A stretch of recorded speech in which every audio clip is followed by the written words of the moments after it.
It's a problem Mexico manager Juan Carlo Osorio had when he arrived as head coach in the fall of 2015, and it's one he has on the eve of his first World Cup.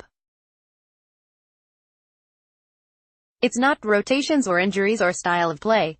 It's Rafa Marquez.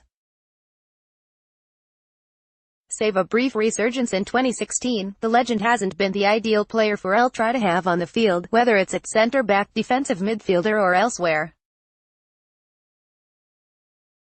Now that he's on the World Cup team, what is Osorio planning for Marquez? As much of a romantic about the game as Osorio is, he's also too pragmatic to bring Marquez along for the ride without having a plan to use him on the field. Let's get this out of the way. You have to give Marquez credit, and not just for his history.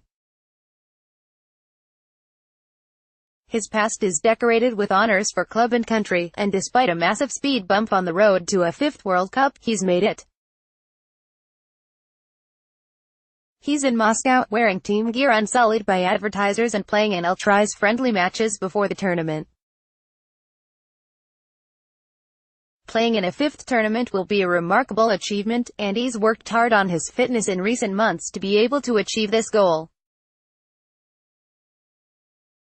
Yet, when stacked up against Mexico's other options, Marquez falls short. Let's take his showing against Denmark. Marquez came on at the halftime break for Hector Herrera and spent the second half as the withdrawn player in the midfield. Well, at least that was the idea. Marquez spent way too much of his time lurching forward at Denmark attackers in the pocket between the two interior midfielders.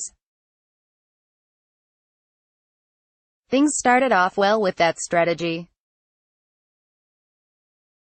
In the 47th minute, he poked a pass away from Christian Eriksen and found a teammate for what could have been a counterattack. That's good. The issues came later. In the 54th minute, there is a series where he has several issues, dropping between the center-backs to help them push out wide, something the midfielder is asked to do in Osorio's system, but then struggling to cope with the pressure and putting goalkeeper Guillermo Ochoa in a tough situation that is only resolved by Carlos Salcedo putting a slick move on a pressuring attacker to get the ball out of Mexico's defensive third. Marquez eagerly joins an attack that soon develops down the right-hand side, leaving Marco Fabian as the player tracking back with Marquez trapped upfield when Denmark counters.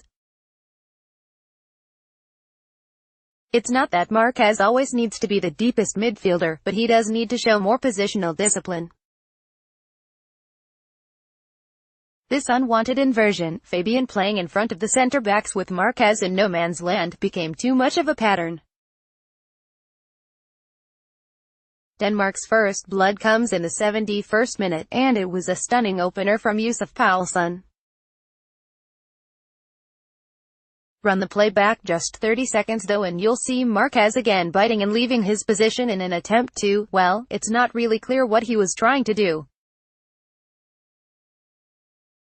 Javier Chicharito Hernandez has the defender in front of him and Marquez is back in the center circle. He vacates the space in the middle, allowing Eriksen to come into the middle and receive the pass, thanks also to a hopeless slide from a different Mexico midfielder. Marquez sprints back, but the 39-year-old can't hope to catch up with a 26-year-old Premier League star, who finds Poulsen in position to score. Mexico as a whole wasn't great against Denmark, but the second half was much worse than the first, and some of that is down to Marquez's struggles to keep up and his lack of positional discipline. So what is Osorio going to do with Marquez? With better options in the middle like Hector Herrera, Edson Alvarez and maybe even Jonathan Dos Santos, Marquez isn't the best man to play in the group stage. Ideally for Mexico, El Tri is stomping South Korea or Sweden 3-0 before bringing Marquez on for a cameo that would count as him playing and wearing the armband in a fifth tournament. That situation is hardly guaranteed to happen, though. Osorio may need those substitutions. Getting out of the group stage is the priority, so there could be a situation where Osorio has to choose between putting an attacking player in to look for another goal or giving Marquez minutes. He's going to do whatever he can to win the game.